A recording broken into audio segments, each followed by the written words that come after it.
नमस्कार। आज हम बात करेंगे लैंड लॉ का एक टॉपिक है खास कब्जा। ये बिहार भूमि सुधार अधिनियम 1950 का एक टॉपिक है खास कब्जा। आज हम जानेंगे खास कब्जा किसे कहते हैं। तो क्वेश्चन आपका इस तरह से बनता है कि खास कब्जा से आप क्या समझते हैं। खास कब्जा में आने वाली भूमि के संबंध में मध्यवर्ती का क्या हित है। मध्यवर्ती को भूधारक भी कह सकते हैं। भूधारक किसे कहते हैं, जिसने भूमि का कुछ हिस्सा धारण किया हुआ है और उसका वो लगान चुकाता है, उसे भूधारक कहते हैं। तो जानते हैं खास कब्जा किसे कहते हैं। तो सबसे पहले जानेंगे कि खास कब्जा को कहाँ परिभाषित किया गया है। तो बिहार भूमि सुधार अधिनियम जो 1950 है, उसका जो धारा 2 है उसमें खास कब्जा को परिभाषित किया गया है। खास कब्जा पद की परिभाषा भूमि सुधार अधिनियम 1950 की धारा 2 में दिया गया है। इस धारा के अनुसार कृषि या उद्यान कृषि यानी कि खास कब्जा का अर्थ है कि अपनी भूमि पर कृषि या उद्यान कृषि के लिए प्रयोग में वो जमीन लाया गया हो, यानी इसमें कृषि का कार्य किया गया हो या फिर उद्यान कृषि का कार्य किया गया हो, या फिर मवेशी पाला गया हो, खुद से पाला गया हो, या फिर अपने जो भाड़े के जो मजदूर होते हैं उसे पालने के लिए दे दिया गया हो किसी को। जैसे मैं हूँ, मैंने अपनी जमीन को किसी को दे रखा है कि उसमें वो फल साग सब्जी फूल आदि उपजाए और वहाँ पे मवेशी पाले, पशुपालन करे। तो वैसी भूमि पर जो मेरा कब्जा होगा वो खास कब्जा कहा जाएगा। अब एक स्पष्टीकरण है कि उद्यान कृषि किसे कहते हैं। तो उद्यान कृषि का अर्थ होता है ऐसी भूमि जो फल फूल साग सब्जी उपजाने के उपयोग में लाई जाती है। यानी उद्यान कृषि का अर्थ है जहाँ पे कृषि उद्देश्य के लिए फल फूल साग सब्जी आदि वहाँ पे लगाया जा रहा है, उसे उद्यान कृषि कहते हैं। अब इससे रिलेटेड एक केस लॉ है, district magistrate land commissioner versus Naga Baba Mahant Amardas Shela एवं अन्य।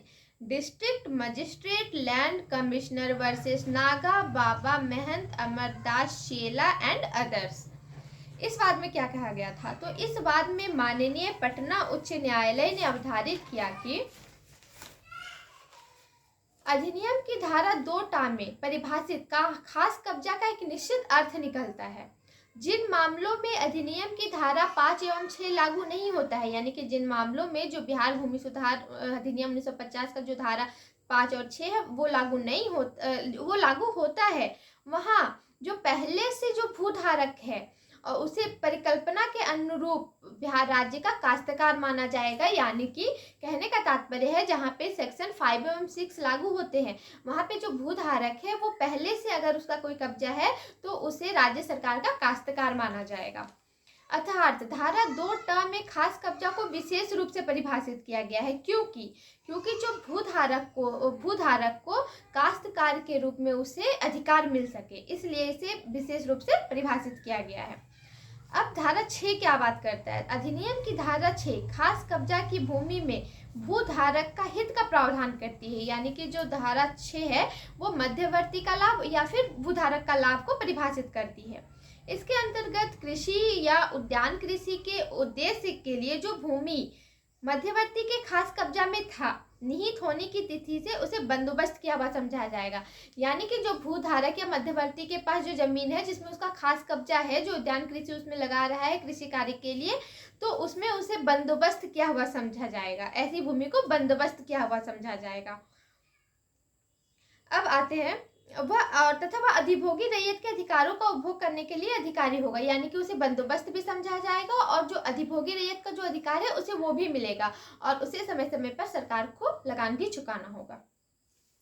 इस प्रकार धारा 6 के अंतर्गत मध्यवर्ती अपने खास कब्जे वाली भूमि का कब्जा धारित करने का अधिकारी माना गया। साथ ही मध्यवर्ती को निम्न भूमियों का कब्जा रखने का भी अधिकार प्रदान किया गया। पहला, कौन कौन सी भूमि मतलब कि मध्यवर्ती है या जो भूधारक है वो अपने कब्जे में रख सकता है।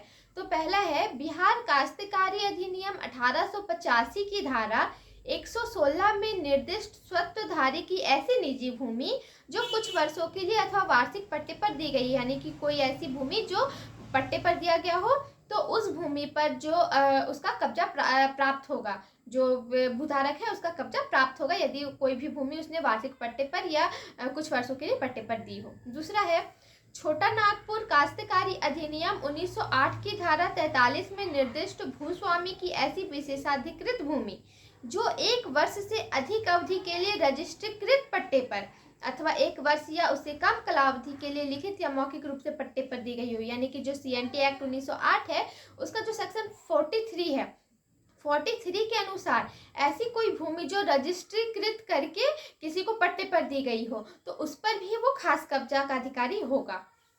जो भूधारक है खास कब्जा का अधिकारी रखेगा यदि रजिस्ट्रीकृत करके पट्टे पर दिया गया हो CNT एक्ट 1908 का धारा 43 के अनुसार। तीसरा, ऐसी भूमि जिसका उपयोग कृषि या उद्यान कृषि के उद्देश्य के लिए किया हो, जैसा कि मैंने पहले समझाया है कि ऐसी भूमि जहाँ पर कृषि के प्रयोजन के लिए या फिर उद्यान कृषि के प्रयोजन के लिए वहाँ पे कोई कार्य हो रहा हो तो वैसी भूमि पर भी उसका कब्जा रहेगा, जहाँ पे वो मवेशी रख रहा हो या भाड़े पर दिया गया हो मवेशी रखने के लिए। नेक्स्ट है, ऐसी भूमि जिसका उपयोग कृषि या उद्यान कृषि के उद्देश्य के लिए किया जाता हो और जो किसी अस्तित्व युक्त बंधक की विषय वस्तु हो, जिस बंधक के मोचन के बाद उस पर मध्यवर्ती खास कब्जा का अधिकार हो जाता है। उपरोक्त सभी प्रकार की भूमि राज्य द्वारा ऐसे मध्यवर्ती के साथ बंदोबस्त समझी जाएगी। यानी कि जो उपरोक्त जितने भी प्रकार की भूमि का वर्णन किया गया है कि ऐसी भूमि पर कब्जा होगा तो ऐसी भूमि बंदोबस्त समझी जाएगी और वह उससे हक होगा कि वह ऐसी उचित और सामयिक लगान का भुगतान करते हुए जो समाहित विहित रीति से अवधारित करे, और जो भी राज्य सरकार उसे खास कब्जा तो उसे प्रदान कर देगा और राज्य सरकार जो भी लगान उसमें लगाया है वो मध्यवर्ती को देना पड़ेगा, उसे अपने कब्जे में रखे और राज्य के अधीन ऐसी भूमि के बारे में अधिभोगाधिकार रखने वाले रैयत के रूप में उसे धारण करे। यानी उसे रैयत का भी अधिकार मिलेगा और समय समय पर लगान भी चुकाना होगा। एक केस लॉ है भैया रामानुज प्रताप देव वर्सेस लालू महेशनुज प्रताप देव। भैया रामानुज प्रताप देव वर्सेस लालू महेशनुज प्रताप देव 1981 का ये केस है।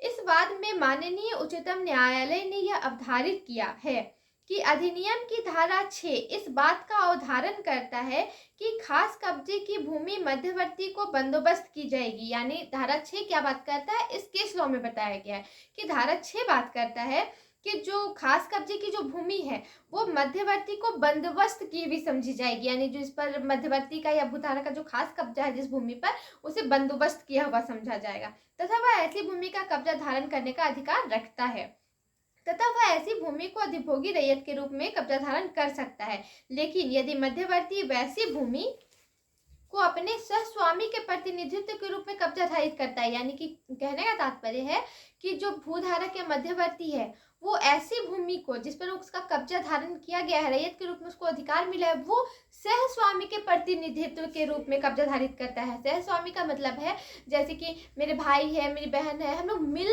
के उस पर खास कब्जा को धारण किए हुए हैं तो उस भूमि को सभी सहधायकों को बंदोबस्त किया हुआ समझा जाएगा। तो जैसे कि मेरे भाई है मेरी बहन है उसने भी उस भूमि पर कब्जा धारण किया, यानी मिलजुल के हम लोग सहस्वामियों के रूप में उस पर कब्जा धारण किए हैं तो उससे सबका बंदोबस्त समझा जाएगा। ऐसा नहीं कि पर्टिकुलर से हम बंदोबस्त मेरा जमीन ये है उसमें हम सबको उगा रहा है तो ऐसा नहीं कि सिर्फ बंदोबस्त हम समझे जाएंगे, वो सबको ही बंदोबस्त समझा जाएगा जितने भी लोग होंगे।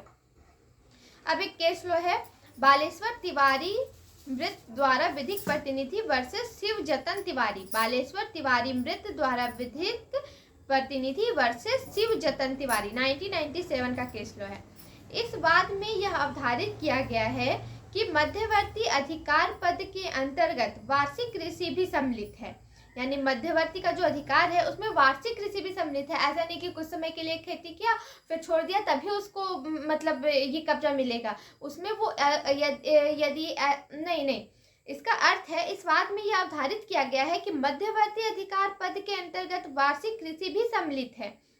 यानी कि वार्षिक कृषि का अर्थ है जैसे खरीफ फसल रबी फसल जायद फसल ये समय समय पर उगाया जाता है तो इस ऐसे वाली खेती में भी उसे मध्यवर्ती को अधिकार मिलेगा। ऐसा नहीं कि कंटिन्यूअस होना चाहिए, ये वार्षिक कृषि में भी उसको अधिकार मिलेगा।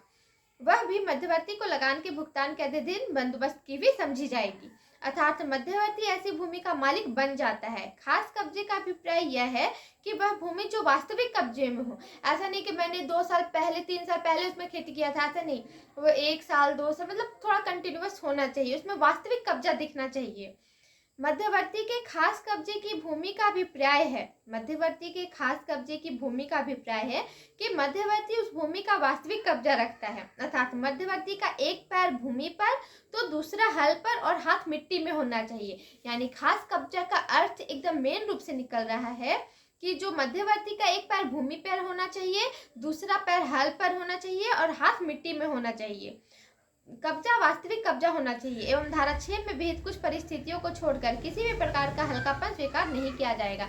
यानी खास कब्जा का तात्पर्य है कि उसमें वार्षिक कृषि भी सम्मिलित है, जैसा कि इस केस लॉ में बताया गया है कि जैसे आप रबी फसल उगा रहे हैं तो रबी फसल उगाने के बाद कुछ महीने तक उसमें टाइम दिया जाता है, उससे काटा जाता है रबी फसल को, तब फिर उसमें खरीफ फसल उगाया जाता है, फिर जायद फसल का, ये सब टाइम पीरियड होता है। तो टाइम पीरियड में भी ये वार्षिक कृषि को भी इसमें सम्मिलित किया गया है। और कब्जा दिखना चाहिए कि हाँ इसमें मेरा खास कब्जा है, यानी कि मैंने कुछ समय के लिए इसमें कुछ उगाया, फिर उसमें मवेशी पाला, मतलब दिखना चाहिए कि हाँ इसमें कुछ हो रहा है, कुछ काम हो रहा है। जैसा कि एग्जाम्पल बताया गया है कि एक पैर भूमि पर, दूसरा हल पर और हाथ मिट्टी में होना चाहिए। तो ये था आपका खास कब्जा। अब एक केस लो और है, अच्छा 2 केस लो हो गया, ठीक है। अब ये था बिहार भूमि सुधार अधिनियम 1950 का खास कब्जा। अब नेक्स्ट टॉपिक में करवा दूंगी आप।